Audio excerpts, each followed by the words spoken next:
Friends, you have seen how to calculate the lateral load carrying capacity of a pipe. If the pipe is a long pipe, you can use Ridge and Matlock method to compute the lateral load carrying capacity, or you can calculate the moment across the length of the pipe. You can find out the shear force, soil pressure, and so on and so forth. You can also use Davison and Gill formula to calculate the lateral load carrying capacity of a pipe. But these two methods are only for long pipes. That means L by T ratio must be greater than 5, where T is called the relative stiffness factor. Then only you can use Ridge and Matlock method. And if it is in clay soil, then L by R must be greater than 3.5. Then only you can treat it as a long pipe. But if it is a short pipe, you can use a method known as Brom's method. So today we will be talking about Brom's method. So the Brom's method basically deals with both short pipe and long pipe. So for both short and long pipes, Brom's method can be used. So let us see the Brom's method today.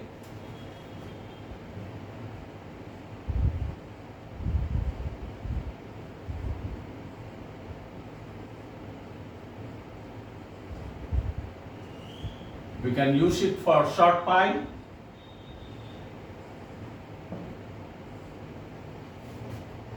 also it can be used for long pipe. So unlike previous two methods, this can be used for both short and long pipe. So if it is a short pipe, then if the pipe is embedded into the ground, and if you apply the horizontal load, then this is going to fail. The soil is going to fail in shear. So short pipe, the soil mass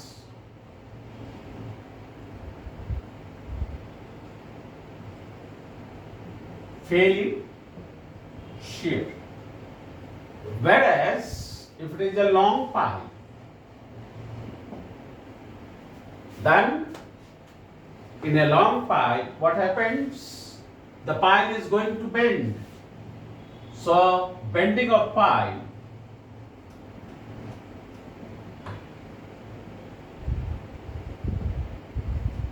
and there is going to be formation of plastic hinge.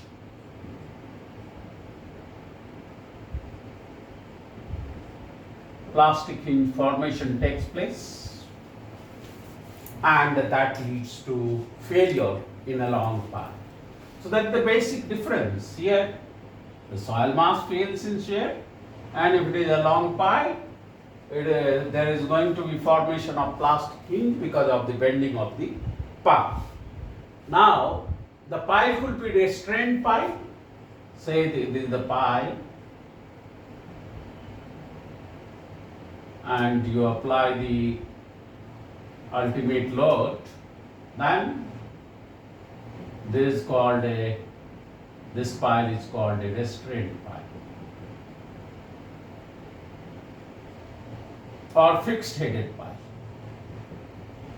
This is called free headed pipe. Free headed pipe. So for short pipe,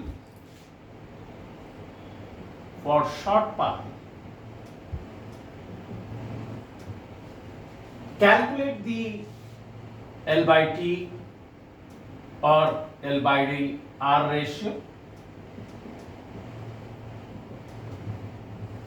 and if it is a short pipe according to the criteria, then you can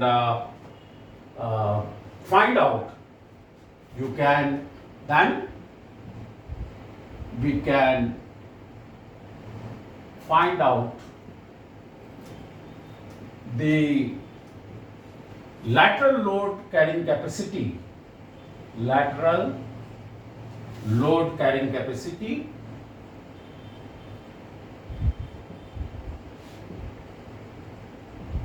lateral load carrying capacity of a short pipe.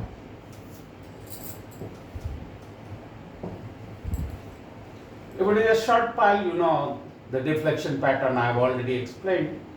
It is going to rotate like this. If it is a long pile, then up to certain depth it will be fixed and it is going to bend and plastic hinge formation is going to take place. So then how to find out this ultimate load carrying capacity? Let's say in a short pile, if I have a short pile here and this pile is embedded into cohesionless ground, that is the file soil or sandy soil.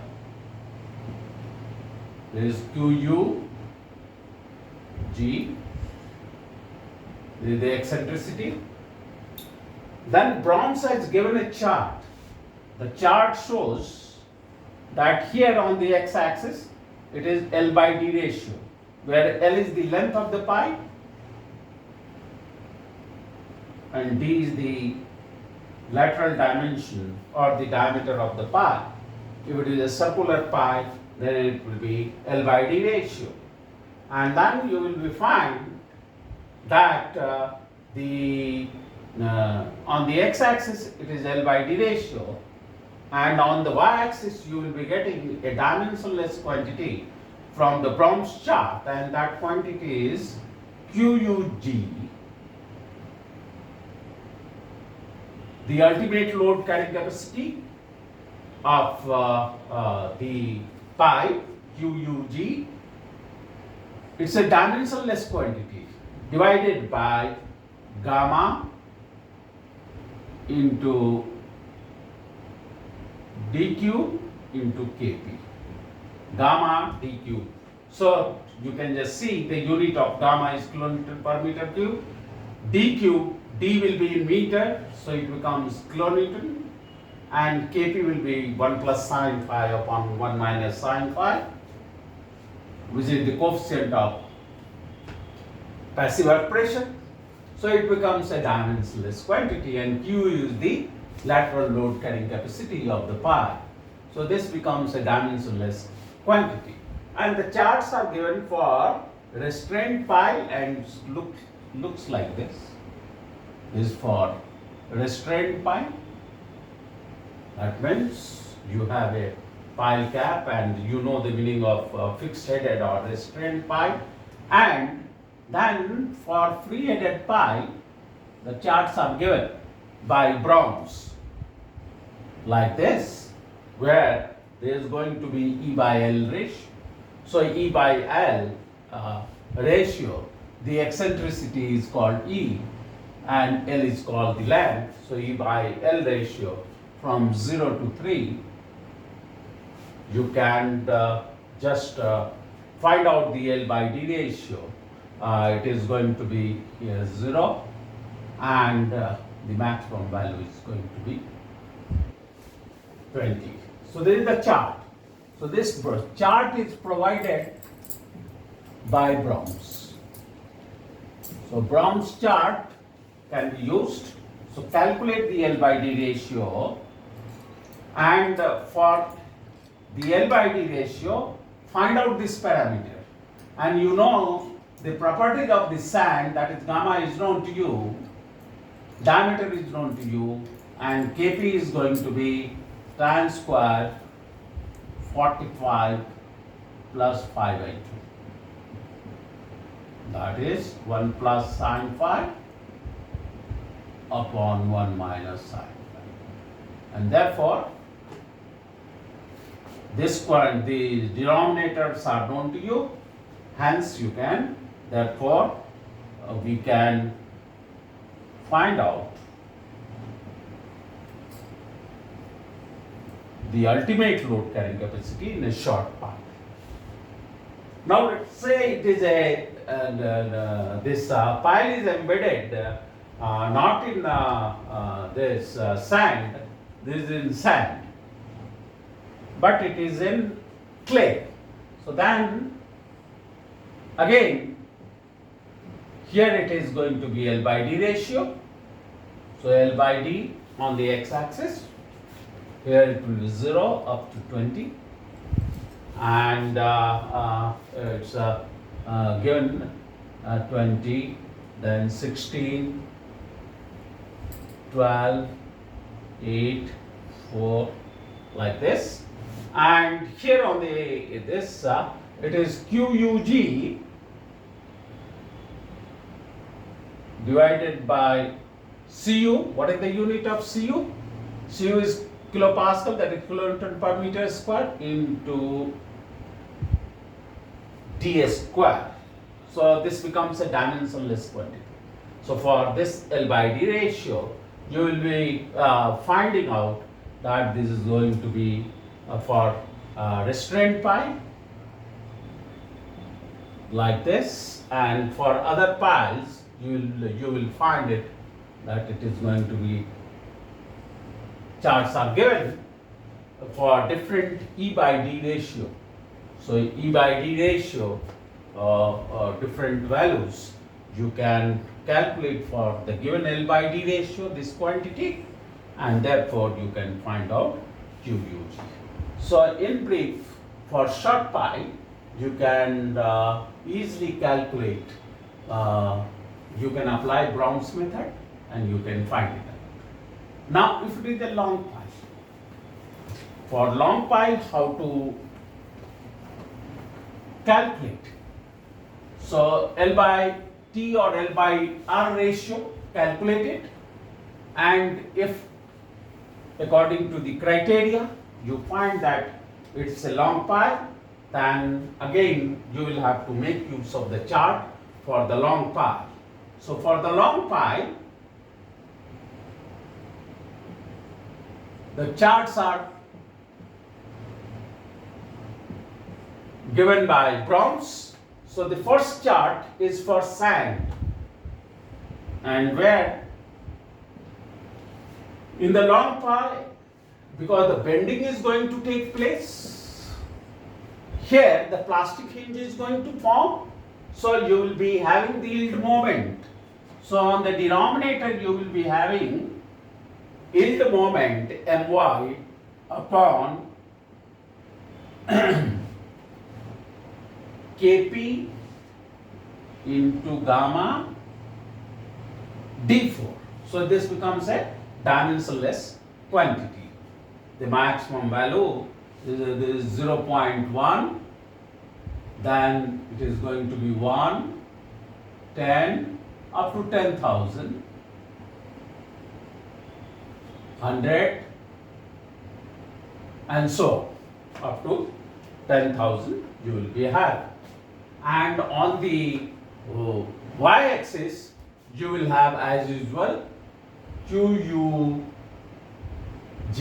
It should be a dimensionless quantity, so it should be gamma into dq multiplied by Kp.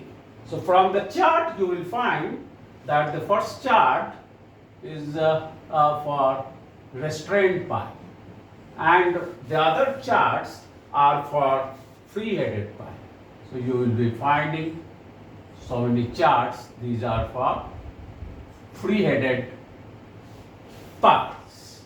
So both for free-headed pipes and for fixed-headed pipe, you can make use of this. First, calculate this My. How will you calculate My?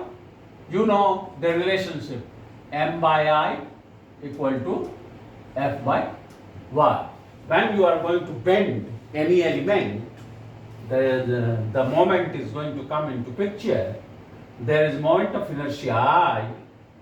There is, if you consider the pile element, and if this pile element under the lateral force is going to be bent, then what is the moment? The plastic hinge formation. So the yield moment, so it is going to be My equal to Fy, yield stress into I by Y. What is I by Y? It is called section modulus. Section modulus. So you can calculate the moment of inertia, and from the neutral axis to the extreme fiber, what is the distance? That is called Y. So this becomes the section modulus. So section modulus multiplied by the yield stress. This yield stress can be easily found out if you know the ultimate stress of a material, and you can always find out the yield stress of the material. Therefore, My can be calculated, and that My is known to you for the given material, be it a pile is made of mild steel, or if it is made of concrete. You can find out the value of yield moment. Kp is the coefficient of passive earth pressure. Gamma is the unit weight of sand. So if the pile, long pile, is embedded in sand, this is for sandy ground. So if the soil is cohesionless, then find out Kp, find out gamma, that is the unit weight of the ground. D is the diameter of the pipe, and this becomes a dimensionless quantity. Having got this quantity, you can always find out on the y-axis what is the value of Qu divided by gamma dq into Kp. Gamma unit is kilonewton per meter cube into meter cube. This becomes a kilonewton, and kilonewton, it becomes a dimensionless quantity. So from this, you can find out easily Qug for long pile. So for long pile, we are able to calculate using this chart.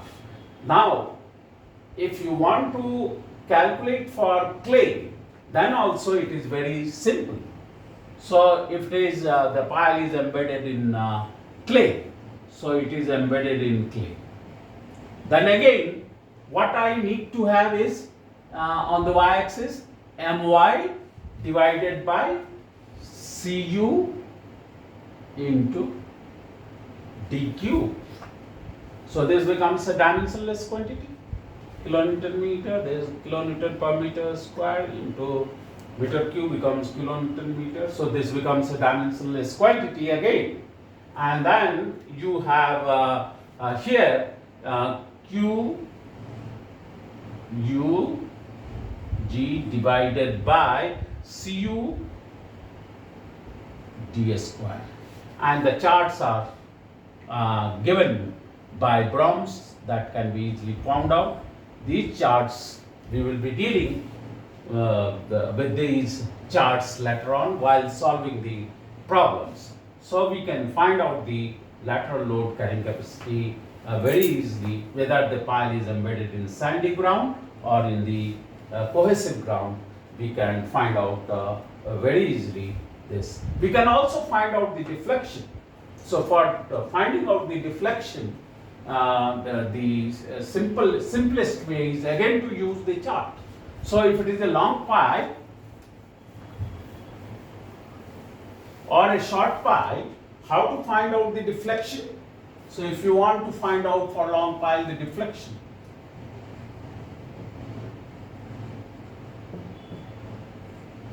how you find out the deflection of the pile? So maximum deflection will be at the ground level when z equal to 0, at ground level. So that is called x0. That is the maximum deflection at the ground level. And therefore, for this you require a quantity known as eta.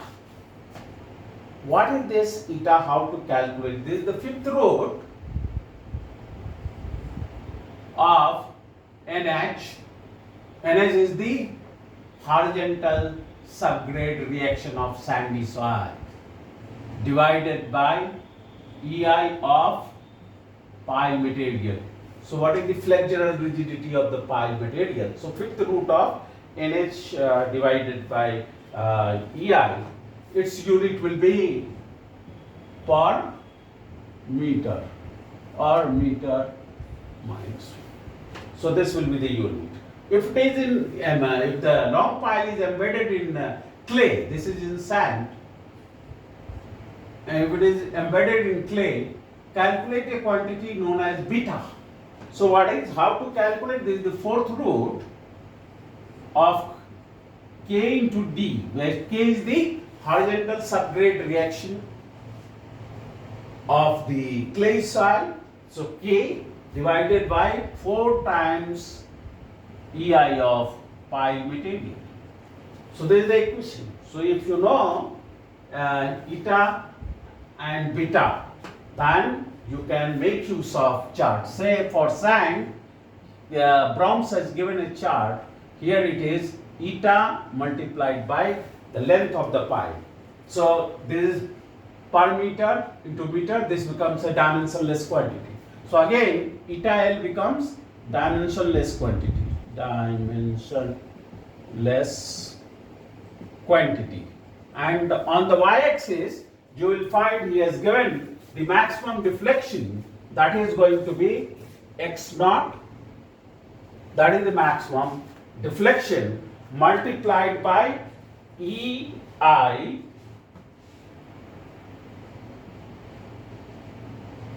multiplied by NH.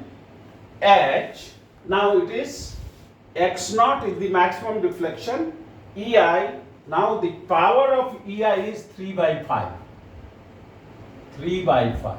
And power of NH is 2 by 5. So it is going to be 2 by 5 divided by QG into L. So this becomes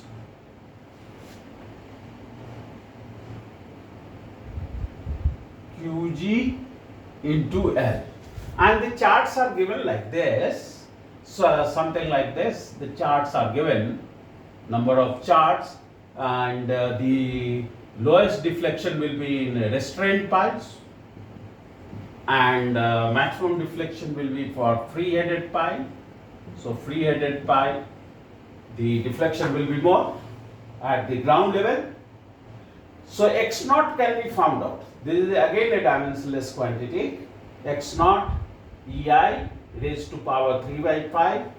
NH is the horizontal subgrade reaction raised to power 2 by 5 divided by QG into L. From this, you can find out this deflection. So deflection can be found out for sandy ground. So for clay ground, again, it's a simple one. As you have calculated beta, it will be beta into L.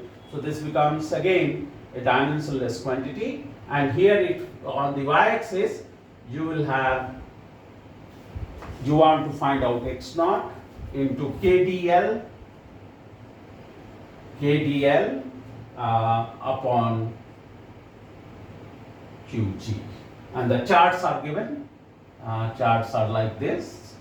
It's for free-headed pile, and for fixed-headed pile, the restrained pile, you will find that the deflections are going to be less, and for free-headed pile, the charts are given. So make use of the chart and find out the deflection.